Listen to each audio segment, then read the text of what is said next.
இன்றைக்கி first டேன்றதுனால flight 8:30 மணிக்கு தான் வந்துச்சு. இங்கே வந்து ரூம் போட்டு தங்கி கிளம்புறதுக்கு லேட் ஆகிடும். லேட் ஆனால் நம்ம மியூசியம் எல்லாம் போய் பார்க்கணுன்னா டைமிங் தான் சொல்லியாச்சு ஆட்டோக்காரு.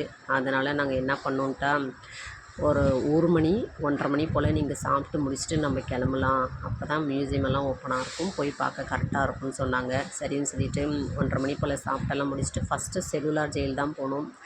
ஜெயிலுனால் இது செம்மையாக இருந்தது. ஜெயிலை பார்க்கவே பயமாக இருந்தது. அவ்வளோ பிரம்மாண்டமாக இருந்தது ஜெயிலு. இங்கே பாருங்கள், இது அப்படி எப்படியெல்லாம் இருந்தாங்க ஜெயிலில், அதுக்கப்புறம் எப்படியெல்லாம் அந்த இடத்துல வாழ்ந்தாங்க, எப்படியெல்லாம் அவங்கள கொடுமைப்படுத்துனாங்க, அவங்களுக்கு என்ன பிளேட்டு, அவங்க யூஸ் பண்ண ட்ரெஸ்ஸு எல்லாமே இருந்தது. சுற்றி பார்க்கணுன்னா அங்கே பார்த்திங்களா, செக்கு இழுக்கிறது, கல் உடைக்கிறது, அதுக்கப்புறம் அவங்கள எப்படி அடிக்கிறாங்க கட்டி வச்சு, இது ஃபுல்லாகவே பார்த்தோம் நாங்கள்.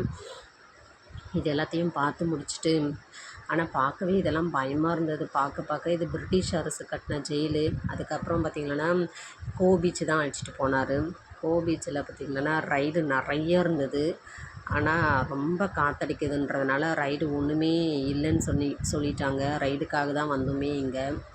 அதனால் கொஞ்சம் நேரம் பசங்க பீச்சில் அப்படியே விளையாடிட்டு இருந்தாங்க. விளையாடி முடிச்சிட்டவும் சரி அங்கேருந்து கிளம்பி மியூசியம் போயாச்சு. இந்த மியூசியம் பார்த்திங்கன்னா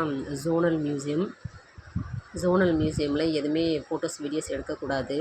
அதுக்கப்புறம் பார்த்திங்கன்னா நாவல் மியூசியம் போனோம். நாவல் மியூசியம் வந்து ஏர்போர்ட் சம்மந்தப்பட்டது, ஃபுல்லாகவே ஏர்போர்ட் சம்மந்தப்பட்டது தான்ப்பா இருந்தது. அதுக்கப்புறம் செல்லுலார் ஜெயிலு நைட் ஷோ நடந்தது.